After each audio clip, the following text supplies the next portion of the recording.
Assalamualaikum warahmatullahi ta'ala wabarakatuh. Ahlan wa sahlan sahabat Al-Quran dimanapun berada.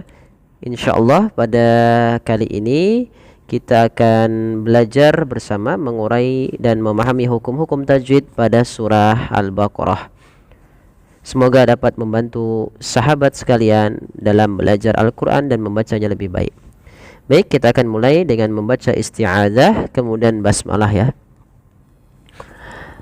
A'udzu billahi minasy syaithanir rajim. Bismillahirrahmanirrahim. Walau annahum amanu واتقوا لمثوبة من عند الله خير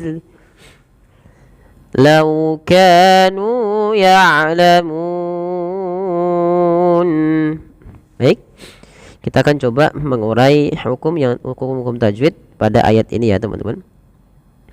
Baik, kalau kita perhatikan walau annahum, pada lafal nun yang berharakat tasydid ini ada hukum berupa kita namakan dengan bacaan namanya gunnah. Gunnah artinya kita memasukkan suara bunyi huruf itu kepada rongga hidung kita dan dia menahan suara n-nya. Maka tatkala kita melafalkan annahum, jangan langsung dilepas suara nunnya, tapi perlu ditahan dahulu. Walau annahum. Kemudian ketika bertemu ada huruf mim bertemu dengan alif atau hamzah, ini kita hukumi dengan bacaan namanya izhar syafawi. Mimnya kita baca dengan jelas. Walau annahum amanu, pada lafal amanu ada namanya mad badal. Mad badal teman-teman terjadi ketika adanya huruf hamzah yang bertemu dengan huruf mad. Nah, pada kali ini adanya hamzah yang bertemu dengan huruf mad berupa alif teman. Nah, maka ketika membacanya panjangkan ia dua harakat. Amanu wattaqau, nu dhammah bertemu waw. Alif di sini ditandai dengan tanda sifar mustadir dan alif yang tanda seperti ini dianggap tidak ada dua-duanya. Sehingga panjangkan nunya dua harakat karena ia mad tabi'i dan di sini langsung masuk kepada huruf ta. Wattaqau. Kita coba ulang. Walau annahum amanu wattaqau. Kemudian sempurnakan ketika kita melafalkan huruf waw, jangan dibaca wattaqau dengan o, tapi dia dengan u ya, karena dia sifat waw, wu, maka wattaqau.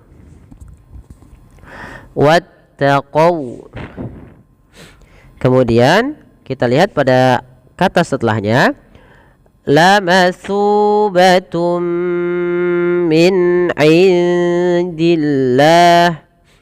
Lamatsu, hati-hati di dalam melafalkan huruf sa, tidak boleh kita mengganti jadi huruf sin. Terdengar bunyinya lamasu dengan s, padahal di sini bukan s yaitu sa. Maka tidak boleh diganti ya teman-teman. Tapi dia tetap, kalau dalam bahasa kita mungkin agak lebih mudah, itu kayak ts gitu ya. Sa ya, bukan sa, bukan. Tapi dia sa. Maka panjangkan su sepanjang dua harakat karena ia mad tabi'i. Lamatsu, seperti itu. Kemudian lamatsubatum min indillah. Masukkan ketika melafalkan lamatsubatun, ini masukkan kepada huruf mim. Pada dasarnya kita baca lamatsubatun, tapi karena datang setelahnya huruf mim, yang dimana mim itu termasuk huruf-huruf idgham bi gunnah. Huruf idgham bi gunnah ada berapa? Huruf idgham bi gunnah ada 4.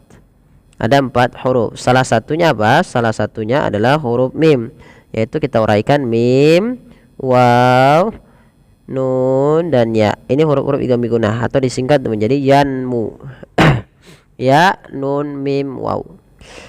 Maka ketika ada huruf idgham bigunah datang setelah huruf yang berharokat tanwin an, in, un, atau sebelumnya huruf nun sukun, maka masukkan kepada huruf mim dan kemudian ditahan dengan gunnah. Lamatsubatum, sepanjang 2 harokat baru dilepaskan. Min indillah, pelafal min indillah, nunnya dijelaskan ya teman-teman. Nun itu berarti jelaskan suara nunnya. Min tidak boleh ditahan. Dan di sini kita hukumi dengan izhar halqi.